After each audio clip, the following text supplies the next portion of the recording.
ప్రొఫెసర్ల మీద కూడా లాఠీలు జడిపించడం అనేది మొట్టమొదటిసారి చూస్తున్నాం. ఇంతకంటే అవమానకరమైనటువంటి, ఇంతకంటే ఆందోళనకరమైనటువంటి విషయం ఇంకొకటి ఉంటుందా?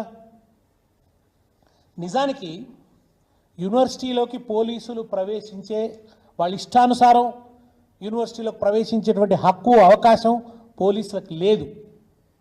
అది కేంద్ర ప్రభుత్వ పరిధిలో ఉంది. దాని ఛాన్సలర్ రాష్ట్రపతి.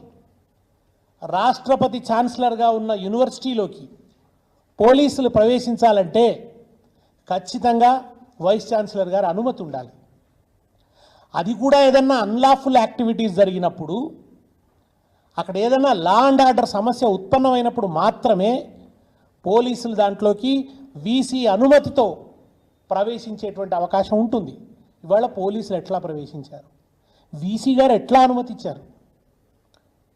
యూనివర్సిటీ వీసీ గారు